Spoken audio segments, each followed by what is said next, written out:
Hi, today we're going to talk about MIDI loop manipulation.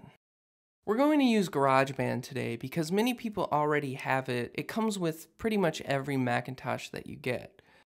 However, the main reason I picked it is because Apple actually includes a large library of high-quality MIDI loops for you to use as you like. It's also a pretty simple and well laid out application. Music is made up of patterns, and one of the great things about MIDI is that it's just performance data in those patterns, and then a sound is applied to it. With loops, even if you don't own a MIDI controller, or you're not a very good performer, you can still experiment with sounds and music in a creative way. So first I'd like to show you a quick example of something I put together with just basic default loops in about 15 minutes.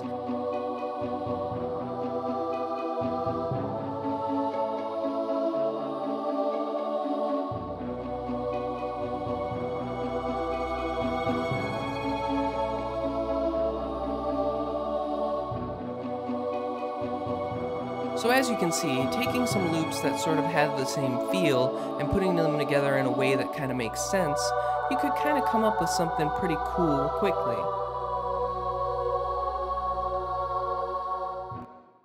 So let us start exploring this. Open up a new project and pick a loop-based one and name it whatever you like. You can keep all the preferences the same, we're not going to need them today. What pops out at you is a frighteningly blank canvas. So if it isn't open already, open the loop browser here with the little loop-de-loop logo. This is going to be all our source material we're going to use. Also, turn off the metronome. Since we won't be performing today, we don't need to keep track of timing going directly in. You should also open the MIDI editor window as well, so you can see what the information is doing in this particular MIDI loop that you pick. So back in your loop browser, let's pick a quick piano track. You can use the search function, or you can click on any of the tags to sort of drill down to the kind of sound you're looking for.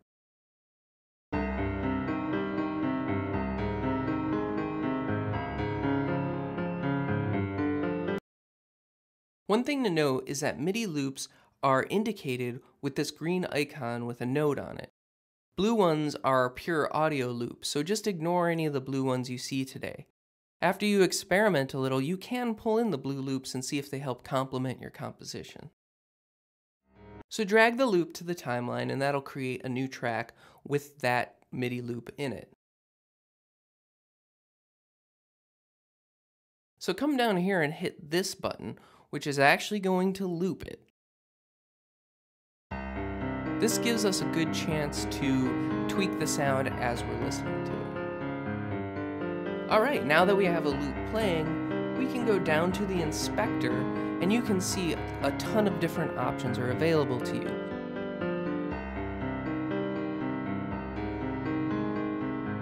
The first thing you come across is the ability to change out what virtual instrument is being played.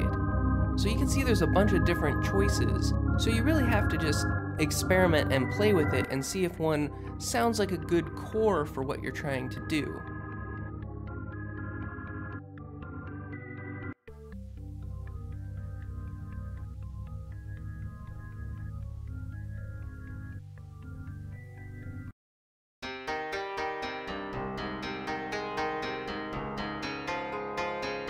I'm actually going to apply a synthesizer to this pattern since I really like synthesizers and I feel that they can make some really cool sounds.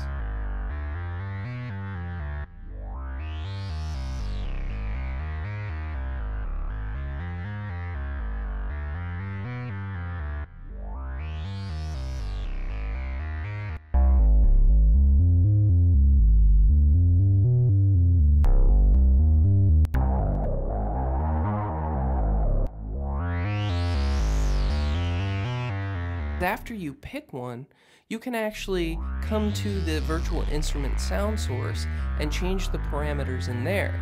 So what I'm going to do is I'm going to open up this synthesizer and then I'm actually going to start changing the properties of the sound of the instrument.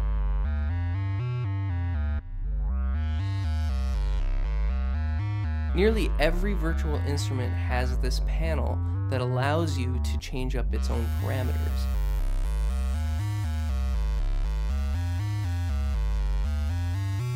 So in part 2 of this video, we're actually going to explore editing the MIDI data directly and ways to go about that.